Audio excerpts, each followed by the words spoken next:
कलाहांडी जिलार दैवीपीठ माँ जोगमाया शक्तिपीठ गुर्जीमुंडा गाँव में थिबा एही शक्तिपीठ प्राकृतिक सौंदर्य परिपूर्ण माँ पाखरे जी जहाँ मानसिक करे ताहा पूर्ण हुए बोली लोकों विश्वास रही तेणु प्रतिदिन एही पीठ को शह शह संख्यार श्रद्धालु आसी थांती किंतु अवहेलित अवस्था रही पीठ।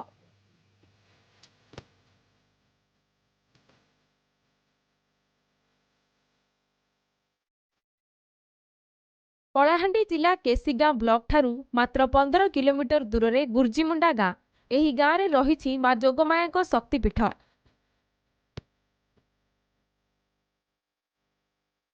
प्राकृतिक सौंदर्य भरा परिवेश और उच्चकोटीर कारुकार्य भरपूर एही मंदिर माँ पाखरे भक्त जहाँ मानसिक करती ताहा पूरण होइथाए बोली लोकंकर विश्वास रही। भक्तिमय परिवेश सृष्टि करुथिबा एही शक्तिपीठ को राज्य तथा राज्य बाहर बहु श्रद्धालु आसी थांती माँ को दर्शन पाई।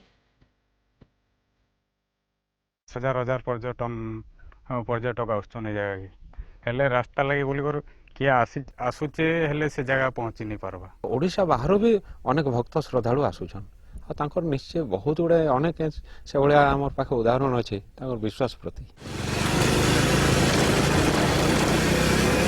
जोगमाया शक्तिपीठ को जीवा आसिबा करिबा पाई भल रास्ताटीए नाही फଳରେ नाही नथिबा असुविधार सम्मुखीन हुअंती एठाकू आसुथिबा लोके। एहा सह पीठरे पानीय जल और बिजुली समस्या मध्य रहिछि।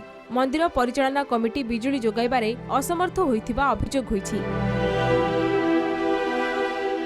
बिरीपुड़ा मुंगपुड़ा हाथीसाल घोड़ासाल बनपति बंदुर्गा माँ सातमनी जलकामिनी पूर्व पुरुषार जिते बेले आमर भक्त भक्तिनी माने 2 जन 3टा बाबा जिते बेले आमर एठाने बहुत यज्ञ आरो माँ धुलेश्वर कपिलेश्वर के पूजा पाठ रे चलुथिले से माने जिते बेले मरी हजी जीवा पूर्वरु आमे 10 वर्ष तले लागि करी माँ को आमे पानी कानी जहा किछि भोग राग दिया जाउछि। देव गुंफा सेटा बिरीपुरा रे रहउछि सेते धुलेश्वर कपिलेश्वर वैष्णव देवी रहिछन आउ आम 7टा चुआ अछि सप्तशती रो बेसी लोक होउछन रास्ता असुविधा काजे नै आसी पारुछन मंदिर।